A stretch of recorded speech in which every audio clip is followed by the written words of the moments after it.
प्रकार से भूपेश बघेल के बेटे को गिरफ्तार किया गया, वैसी हक सबका होगा। तो अंग्रेजों से नहीं डरे, उनको उखाड़ फेंके, तो अडानी फिर क्या चीज़ है। और पूरा छत्तीसगढ़ लूटना चाहते हैं। दादाजी जिंदा रहते तो ज़्यादा खुश होते। क्या बेटे की गिरफ्तारी से डगमगा गए छत्तीसगढ़ के पूर्व मुख्यमंत्री भूपेश बघेल? ईडी दफ्तर में बेटे के साथ आधे घंटे की मुलाकात में क्या हुआ? भूपेश बघेल ने क्यों कहा कि बेटे के जेल जाने से उनके दादा खुश हो जाते? यह तमाम सवाल उस वक्त से उठ रहे हैं जब भूपेश बघेल चैतन्य बघेल से मिलने पहुंचे। तो इन्हीं सवालों के जवाब इस रिपोर्ट में जानेंगे। रायपुर के ईडी ऑफिस में उस वक्त सियासी गर्मी बढ़ गई जब ऑफिस के अंदर एक पिता जो कभी सूबे के मुखिया रह चुके हैं अपने बेटे से मिलने पहुंचे। वो पिता जो छत्तीसगढ़ की राजनीति का बड़ा चेहरा है। शराब घोटाले में बेटे चैतन्य बघेल की गिरफ्तारी के बाद आज भूपेश बघेल खुद ईडी दफ्तर पहुंचे, साथ में बेटी और बहू भी थी। करीब आधे घंटे तक बेटे से मुलाकात चली और फिर बाहर आकर बघेल ने जो कहा उसने राजनीति की गर्मी और तेज कर दी। अपने पिता का जिक्र करते हुए बघेल ने क्या कहा, पहले ये सुनिए। बढ़िया है। मैं तो उसको यही बोला कि आज तुम्हारे दादाजी जिंदा रहते तो ज़्यादा खुश होते, क्योंकि ज़िंदगी भर उन्होंने अन्याय के खिलाफ अपने बातों को रखे और जेल की यात्राएं की। तो तुम्हारे दादाजी रहते तो ज़्यादा खुश होते। तो जैसा कि भूपेश बघेल ने अपने इस बयान में स्पष्ट किया है कि बेटे चैतन्य बघेल की गिरफ्तारी पर सबसे ज्यादा खुश उसके दादा होते, लेकिन बघेल यहीं पर ही चुप नहीं हुए।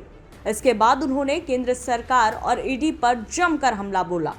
अडानी के विरोध को लेकर क्या कुछ कहा उन्होंने, ये भी सुन लीजिए। कोई आंदोलन करेगा, कोई आवाज़ उठाएगा तो उसे न दिखाने देंगे, न छपने देंगे। और कोई भी आवाज़ उठाए तो फिर जिस प्रकार से भूपेश बघेल के बेटे को गिरफ्तार किया गया, वैसी हक सबका होगा। ये संदेश देने की कोशिश।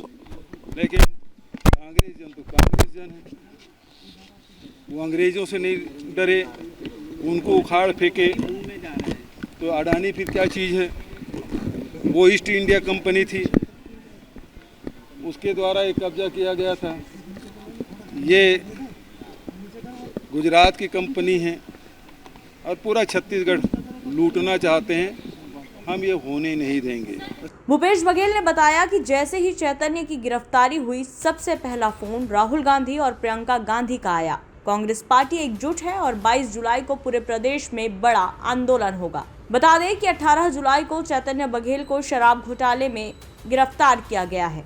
ईडी को चैतन्य बघेल की 22 जुलाई तक की रिमांड मिली है। रायपुर स्थित ईडी ऑफिस के एक कमरे में उनसे पूछताछ जारी है। पूरे मामले की निगरानी खुद शीर्ष अधिकारी कर रहे हैं। अब सवाल यह है कि क्या ये सिर्फ एक कानूनी प्रक्रिया है या फिर किसी सियासी स्क्रिप्ट की एक सुनियोजित कड़ी? क्या आने वाले दिनों में छत्तीसगढ़ की राजनीति एक और बड़ा मोड़ लेने वाली है? जवाब समय देगा, लेकिन लड़ाई अब निजी भी हो चुकी है और राजनीतिक भी। आला कमान के नज़र में सब कुछ है। जब चैतन्य की गिरफ्तार हुआ तो सबसे पहले फ़ोन राहुल जी का आया, फिर अन्य नेताओं का आया, प्रियंका जी का आया। प्रियंका जी ने ट्वीट भी किया। तो सब लोगों ने सबके नज़र में है। और ईडी की लड़ाई की पहली बार थोड़ी लड़ रहे हैं। दिल्ली में भी लड़े, सब जगह लड़े। अब तो ये निर्णायक लड़ाई अडानी के खिलाफ हम लोग लड़ेंगे।